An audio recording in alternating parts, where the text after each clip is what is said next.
Hello friend, आज हम आपको सावन सोमवार व्रत पूजा विधि और सावन में ऐसे 7 काम क्या करने चाहिए जिससे माता गौरी की विशेष कृपा प्राप्त हो। तो चलिए इसी को जानते हैं। सावन का महीना अपने आप में पावन और पवित्र होता है। जब विष्णु जी 4 माह के लिए योग निद्रा में चले जाते हैं, तब शिव जी ही इस 4 माह में संपूर्ण जगत का कार्य संभालते हैं और इसमें ये सावन का महीना अपने आप में बहुत ही महत्वपूर्ण हो जाता है। इस मास को शिव जी का अत्यंत प्रिय मास माना गया है। इसमें शिव जी की विशेष आराधना पूजा करने से वह अत्यंत प्रसन्न होते हैं और अपने भक्त की हर मनवांछित इच्छा को भी पूर्ण करते हैं। सावन में 16 सोमवार और प्रदोष का भी अपना अलग ही महत्व है। कुंवारी लड़कियां अपने मनचाहे जीवन साथी के लिए सावन में 16 सोमवार का व्रत करती हैं, या कोई भी अड़चन हो, जीवन में परेशानी हो तो 16 सोमवार का व्रत किया जाता है। 16 सोमवार में जो आप प्रसाद चढ़ाते हैं उनके 3 हिस्से किए जाते हैं और जो भी प्रसाद आप पहले सोमवार को चढ़ाते हैं वही प्रसाद आपको 16 सोमवार तक चढ़ाना होता है और 17वें सोमवार को इस व्रत का उद्यापन किया जाता है। उद्यापन में 16 ब्राह्मणों को भोजन कराना चाहिए और यदि आप 16 ब्राह्मण को नहीं जमा पाते हैं तो आप 1 ब्राह्मण को भोजन करा सकते हैं और 5 ब्राह्मणों के बराबर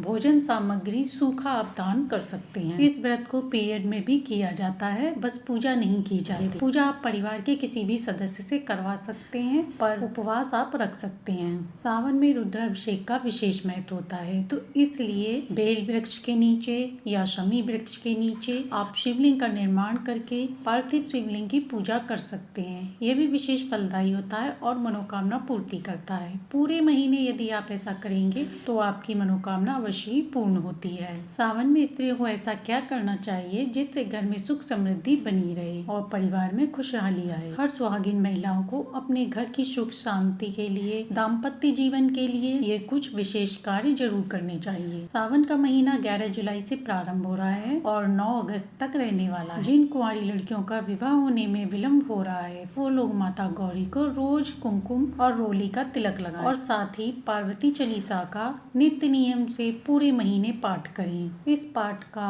श्रवण करने से और पाठ करने से बहुत अधिक पुण्य की प्राप्ति होती है, साथ ही दाम्पत्य जीवन अच्छा होता है। सावन मास में हरी चूड़ियां पहनने का भी विशेष महत्व होता है, तो सबसे पहले पहनने से पहले माता गौरी के चरणों में या माता गौरी को वह चूड़ियां पहनाएं, उसके बाद ही स्वयं धारण करें। सावन में हरी चूड़ियां धारण करना, हरे वस्त्र पहनना जीवन में समृद्धि का प्रतीक होते हैं। हो सके तो सावन में किसी भी दिन, बुधवार के दिन हरी चूड़ियां किसी किन्नर को दान में दें। माता गौरी की विशेष कृपा के लिए, साथ ही अखंड सौभाग्य के लिए विवाहित महिलाओं को पीला सिंदूर लेना चाहिए, सिंदूर कोरा होना चाहिए और प्रतिदिन माता की मांग भरें। पूरे 1 महीने सावन के ऐसा प्रतिदिन करना चाहिए। उसके बाद उसी हाथ से अपनी मांग को भी भरें। ऐसा करने से अखंड सौभाग्य की प्राप्ति होती है। सुहागिन महिलाओं को सुहाग की सामग्रियां दान करने से भी सुहाग में वृद्धि होती है। दान आप किसी भी सुहागिन महिला को दे सकते हैं। अपने से बड़ी उम्र की हो तो ज्यादा अच्छा है।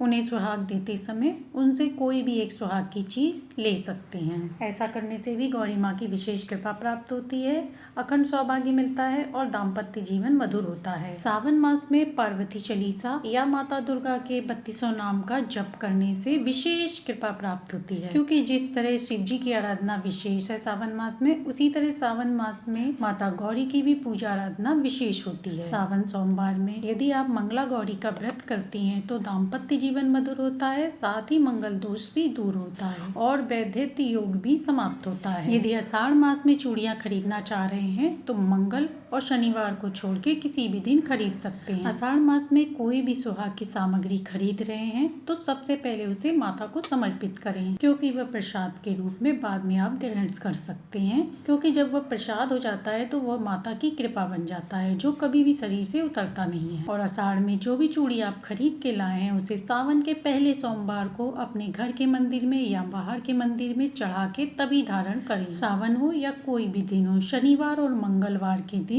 कभी भी चूड़ियां नहीं खरीदनी चाहिए। इस बात का विशेष ध्यान रखना चाहिए। चूड़ी धारण करते समय एक हाथ में ज्यादा पहननी चाहिए, क्योंकि एक हाथ ससुराल का माना जाता है और एक हाथ मायके का माना जाता है, इसीलिए दोनों में समानता नहीं होती है, इसीलिए एक हाथ में चूड़ी ज्यादा पहननी चाहिए। सावन के महीने में काले कपड़े नहीं पहनना चाहिए। सावन में तुलसी पूजन का जल दान करने का विशेष महत्व है। तो सावन में तुलसी का पौधा यदि आपने अभी तक नहीं लगाया है तो तुलसी का नया पौधा जरूर लगाएं। ऐसा करने से माता लक्ष्मी अत्यंत प्रसन्न होती हैं और सुख समृद्धि का आशीर्वाद देती हैं। सावन के महीने में माता गौरी को मेहंदी जरूर अर्पण करें। मेहंदी श्रृंगार का सामान मानी जाती है और श्रृंगार की सामग्री जब अर्पण करें तो माता को मेहंदी जरूर लगाएं। इससे सौभाग्य में वृद्धि होती है। सावन में खाने में तामसिक चीजों का प्रयोग नहीं करना चाहिए। शुद्ध और सात्विक आहार ग्रहण करना चाहिए। शिव जी की पूजा में हल्दी, सिंदूर, कुमकुम इन चीजों का प्रयोग नहीं करना चाहिए क्योंकि शिव जी वैरागी हैं। उन्हें केवल भांग, धतूरा,